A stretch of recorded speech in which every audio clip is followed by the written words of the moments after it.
Waalaikumsalam warahmatullahi wabarakatuh. Ada apa Kak Dani? Ada yang bisa saya bantu nih? Ini saya mau nanyain tentang calon guru penggerak itu ya. Saya sangat tertarik tuh tentang guru penggerak ini. Yang ingin saya tanyakan ini proses pendaftarannya seperti apa ya?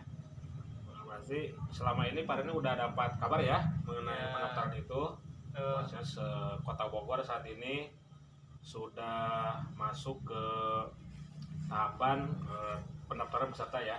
Alhamdulillah berarti Kota Bogor saat ini sudah masuk ke angkatan 7 iya. dan juga sebenarnya tidak terlalu susah sih ya Iya. ketika kita mau daftar menjadi calon guru penggerak, dan juga modalnya yaitu kita sudah punya nomor apa namanya SIM PKB ya, padahal sudah punya ya Sudah punya saya akun SIM SIM PKB, ya, alhamdulillah iya. sudah punya. Berarti tujuan paling datang ke saya ini itu untuk mencari informasi ya Iya, betul. di tengah-tengah paling sekarang mungkin masih kebingungan tentang bagaimana cara daftar guru penggerak dan sebagainya. Iya. Jadi yang pertama itu kita harus mempersiapkan diri dulu ya, mempersiapkan diri, kita mempersiapkan bahwasanya kita siap selama ini ya. Karena di dalam guru penggerak memang ada hal-hal yang berhubungan dengan pembelajaran. Nah, itu ya. Karena yang kita perbaiki adalah proses pembelajaran di tengah-tengah siswa. Nah, memang selama ini bagaimana nih kegiatan pembelajaran yang pada dihadapi di kelas itu bagaimana? Ya, dengan situasi pandemi saat ini, memang kita guru itu adaptasi Pak ya. Yang biasanya kita belajar tatap muka, kemudian ada perubahan paradigma harus melalui virtual. Memang di sisi lain, hal yang pertama kita punya kendala di sana, ada kesulitan-kesulitan ya. Kesulitannya itu ya ketika Apa contohnya nih? Contohnya kesulitannya. kesulitannya misalnya di dalam pengadaan ininya Pak ya, teknologinya. Kadang-kala saya sendiri pun masih banyak kekurangan ya di dalam penguasaan teknologi seperti alhamdulillah kita bisa tahu ada beberapa hal ya, seperti Zoom meeting, kemudian ada juga, saya nggak apa-apa menyebutkan produk ya, ada Zoom meeting, ada Google Meet itu. Awal-awal saya masih bingung Pak, saat itu masih bingung caranya ya.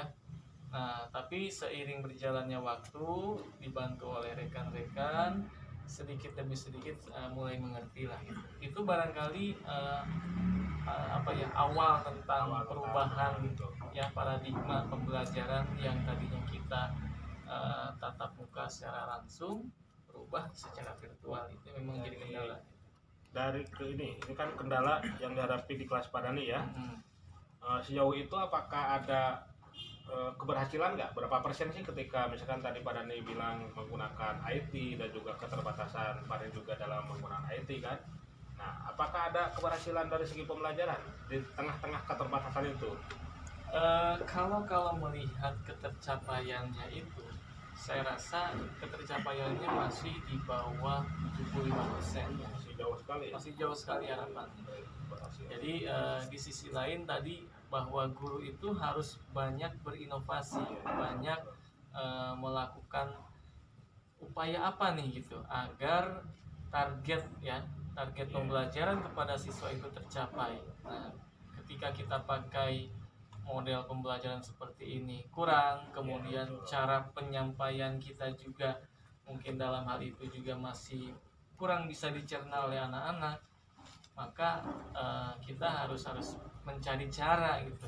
Nah, jadi selama ini kalau yang saya alami, saya rasa untuk saya pribadi itu masih di bawah 75% lah ya, kendalanya. Terus antusiasme siswa, ini kan tadi di bawah 70, berarti sekitar 25. Antusiasme siswa bagaimana tuh? Antusiasme siswa itu sebetulnya itu sangat tinggi ya. Hanya kadangkala mereka itu terkendala dengan alat.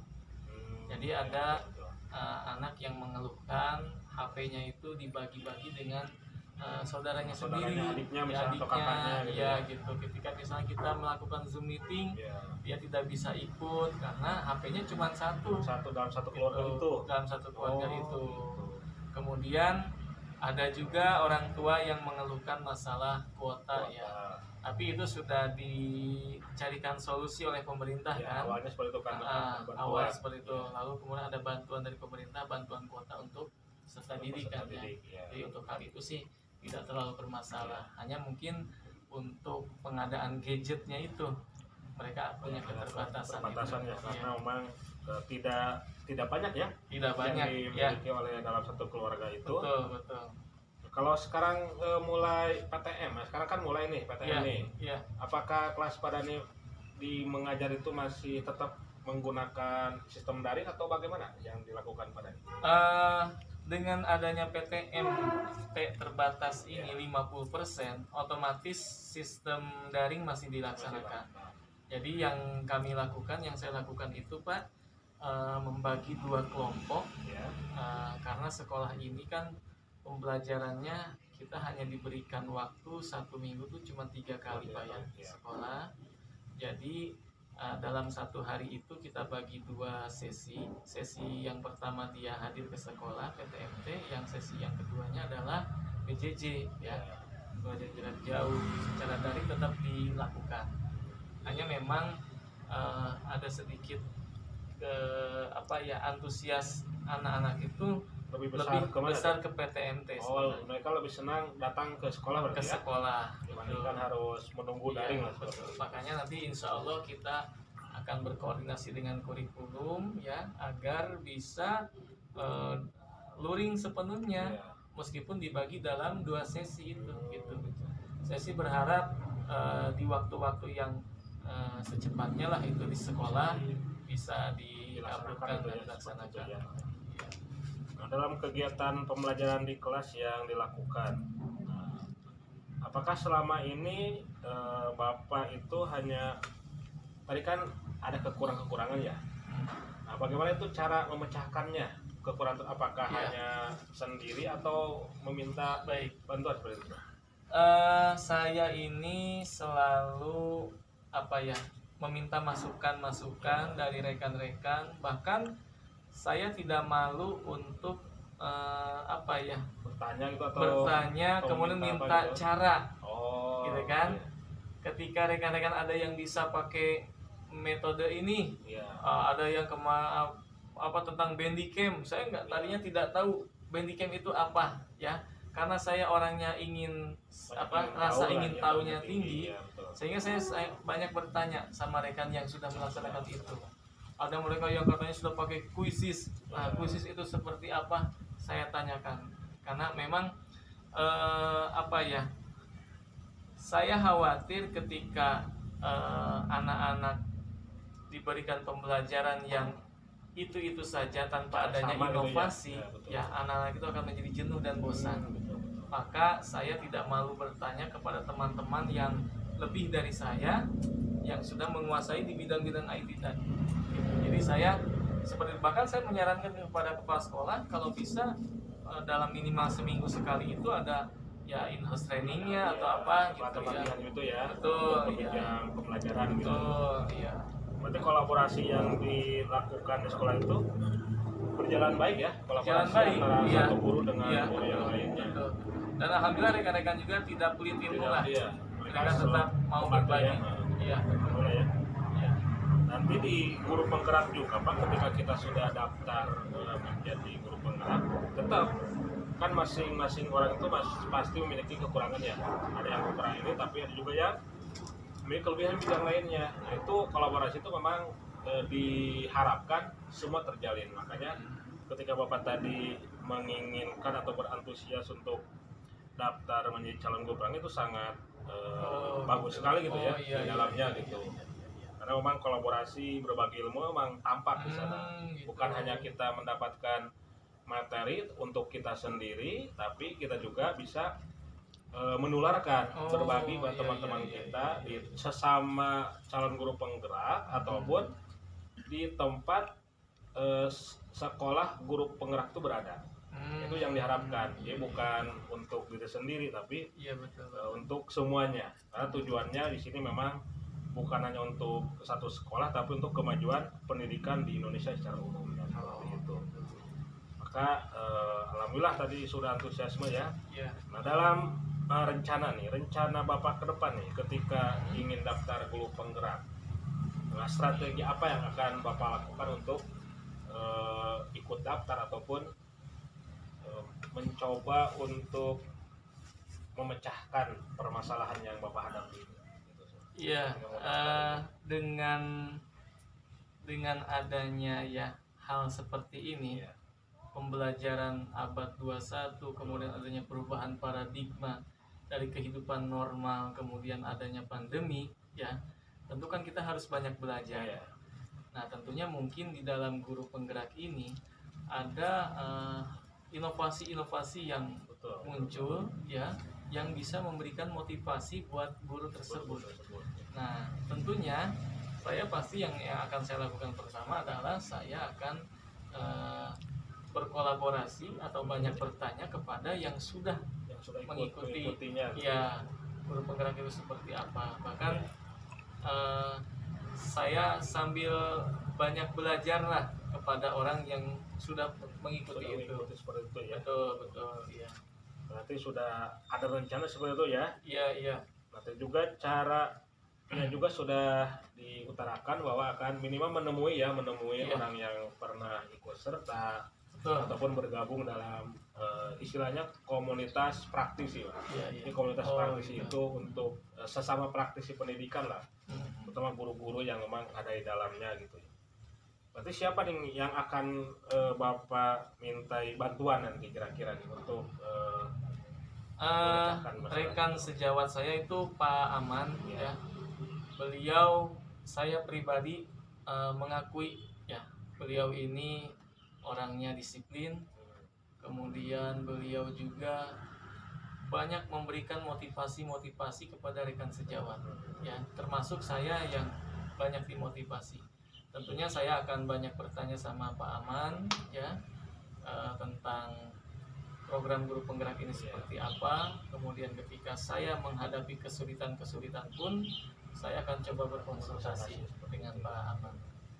Mudah-mudahan bisa saling berbagi ilmu ya Pak, saling berkolaborasi ya. Karena tujuan kita memang bukan untuk diri sendiri ya kemajuan, tapi bagaimana pendidikan khususnya di sekolah kita ini lebih maju kan ya. Dibandingkan saat ini ataupun saat kebelakang tadi. Nah alhamdulillah sejauh ini berarti sekarang komitmen Bapak agar tujuan itu tercapai, berarti kemajuan sekolah gitu kan ya, tadi agar siswa itu tidak ketinggalan ya dengan pembelajaran abad 21.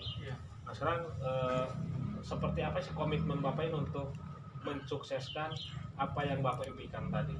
Ya baik, yang pertama itu komitmen diri saya dulu Pak. Komitmen diri saya ini bahwa saya harus maju gitu.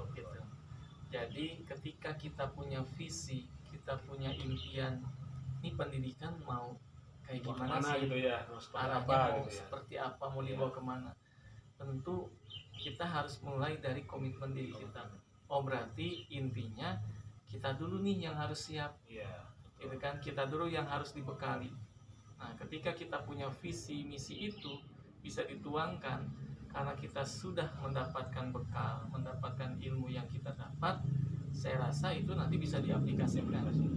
Nah sekarang kalau kita punya visi misi yang luas, ingin ini itu, tapi diri kita tidak berkomitmen, maka saya rasa itu hanya sebuah impian yang tidak berwujud. Karena belum ada aksi nyatanya gitu ya. Aksi nyatanya. Seperti itu. Jadi itu ya komitmen diri dulu. Mudah-mudahan komitmennya tetap dipegang ya Pak ya. Amin. Untuk mengupgrade ke kemampuan diri, kompetensi diri gitu, agar nanti bisa tadi disampaikan, disebarkan kepada yang lainnya, dan mimpi itu memang harus minimal realistis gitu ya, apa yang ingin kita capai ya. Nah, baik, terima kasih atas waktunya Pak Dhani. Tadi sudah disampaikan pada komitmen ya, tanggung jawab Pak Dhani bahwasanya ingin memajukan pendidikan ke arah yang lebih maju ya. Karena di dalam guru penggerak itu memang yang pertama tergerak, tadi sampaikannya diri kita ya, tergerak, terus juga mau bergerak dan bisa menggerakkan orang lain. Memang itu yang menjadi komitmen kita semua. Dan kita memang tujuannya satu kan, kita ingin memajukan pendidikan di Indonesia ini seperti itu. Ya. Baik, terima kasih atas waktunya Pak Dhani. Sama-sama. Sekarang ke closing statement. Nah, untuk dalam apa yang kita dapatkan dari pertemuan kita kali ini, silakan.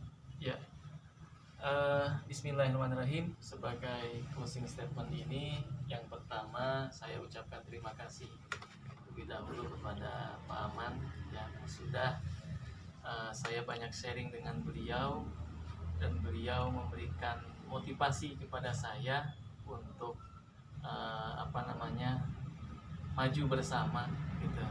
Dan saya merasa bersyukur punya rekan seperti Pak Aman, dan beliau ini pionir ya, yang mengikuti guru penggerak pertama di SDN Genteng dan memberikan motivasi buat guru-guru yang lain termasuk saya yang dimotivasi. Dan dengan saya melihat hal-hal yang sudah dilakukan oleh Pak Aman, hal-hal yang baik untuk kemajuan pendidikan Indonesia di masa yang akan datang, tentu hati ini tergerak untuk juga ingin sama-sama maju gitu.